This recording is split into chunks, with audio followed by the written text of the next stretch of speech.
Di tengah padang rumput Inggris yang sunyi, berdiri batu-batu raksasa yang membentuk lingkaran misterius, Stonehenge. Sudah ribuan tahun berlalu, tapi fungsi aslinya masih jadi teka-teki. Tempat pemujaan, kalender kuno, atau sesuatu yang belum kita pahami? Hari ini, kita akan menelusuri sejarah dan spekulasi di balik salah satu situs paling misterius di dunia. Yuk, kita mulai. Stonehenge adalah salah satu situs prasejarah paling terkenal di dunia yang terletak di Wiltshire, Inggris. Struktur ini terdiri dari lingkaran batu raksasa yang berdiri tegak dan sebagian besar diatur dalam pola melingkar. Diperkirakan dibangun dalam beberapa tahap antara tahun 3000 sebelum Masehi hingga 1600 sebelum Masehi. Stonehenge mencerminkan kemampuan teknis dan organisasi masyarakat Neolitikum dan zaman perunggu. Tahap awal pembangunan dimulai sekitar 3000 sebelum Masehi dengan dibuatnya parit bundar dan lubang-lubang Aubrey yang kemungkinan digunakan untuk ritual pemakaman. Sekitar 2500 sebelum Masehi, batu-batu besar yang dikenal sebagai sarsen dan bluestone mulai ditegakkan.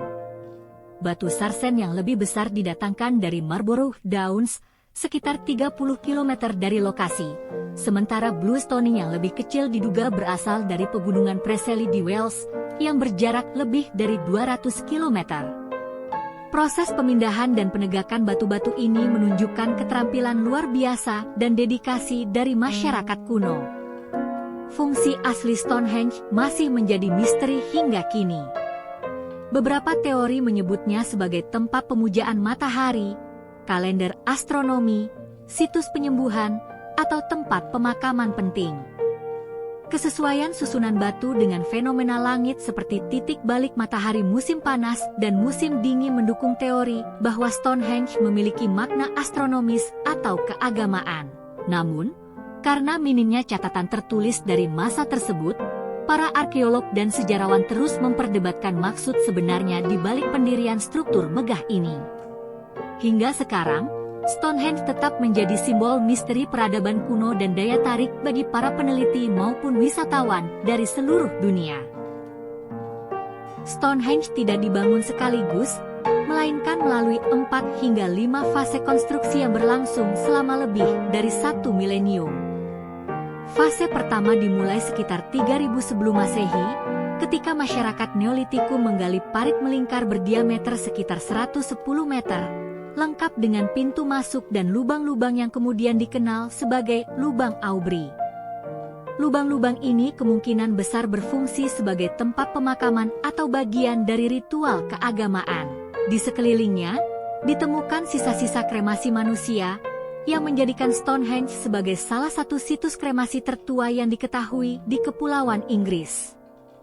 Fase selanjutnya mencakup pembangunan struktur kayu, yang kemudian digantikan oleh batu-batu besar pada sekitar 2500 sebelum Masehi. Perubahan ini menunjukkan pergeseran dalam struktur sosial dan spiritual masyarakat, dari ritual berbasis tanah dan kayu menuju monumen batu yang monumental dan tahan lama. Batu-batu yang digunakan dalam pembangunan Stonehenge terbagi dalam 2 jenis utama, sarsen dan bluestone. Sarsen adalah batu pasir keras berukuran besar yang diduga berasal dari Marlborough Downs, sekitar 30 km dari lokasi situs. Batu-batu ini memiliki tinggi sekitar 4 meter dan berat mencapai 25 ton. Sementara itu, bluestone, yang lebih kecil namun tetap berat, berasal dari pegunungan Preseli di Wales Barat Daya, lebih dari 200 km jauhnya. Proses memindahkan batu-batu ini dengan alat dan teknologi sederhana merupakan pencapaian teknik luar biasa. Para ahli memperkirakan bahwa batu-batu ini dipindahkan menggunakan kereta kayu, roll silinder, dan jalur air, serta membutuhkan kerja sama ratusan orang dalam waktu yang lama. Kemampuan masyarakat prasejarah dalam merancang dan melaksanakan proyek sebesar ini menjadi bukti tingginya tingkat organisasi sosial dan teknis mereka, yang seringkali diremehkan dalam narasi sejarah tradisional. Fungsi Stonehenge masih menjadi perdebatan yang hangat di kalangan arkeolog. Salah satu teori populer adalah bahwa Stonehenge berfungsi sebagai observatorium astronomi atau kalender kuno. Susunan batu-batunya sejalan dengan posisi matahari pada titik balik musim panas dan musim dingin. Misalnya, saat matahari terbit pada titik balik matahari musim panas, cahayanya akan melewati celah antara dua batu sarsen dan jatuh tepat di atas batu hailstone, yang berada di luar lingkaran utama. Ini menunjukkan bahwa para pembangunnya memiliki pengetahuan astronomi yang cukup akurat. Teori lain menyebut Stonehenge sebagai tempat penyembuhan, didukung oleh penemuan tulang manusia dengan tanda-tanda penyakit atau cedera, serta letak Blue Stone yang diyakini memiliki kekuatan penyembuh. Selain itu, ada pula yang meyakini bahwa situs ini merupakan tempat ritual pemakaman elit, karena ditemukannya sisa-sisa manusia dari berbagai wilayah Inggris, menandakan bahwa mereka melakukan perjalanan jauh untuk dikuburkan di sana. Selama berabad-abad, Stonehenge mengalami berbagai perubahan dan kerusakan, baik akibat alam maupun ulah manusia.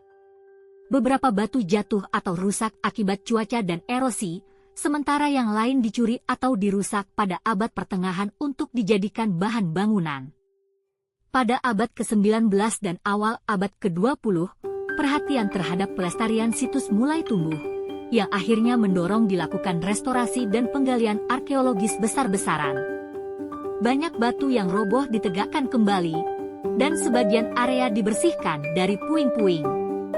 Kini, Stonehenge dilindungi sebagai situs warisan dunia UNESCO dan dikelola oleh English Heritage.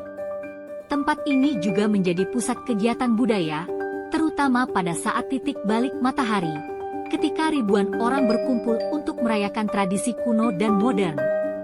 Meskipun sebagian misterinya masih belum terpecahkan, Stonehenge tetap menjadi simbol kekuatan spiritual, kemampuan teknis, dan warisan budaya mendalam dari nenek moyang manusia di Eropa prasejarah.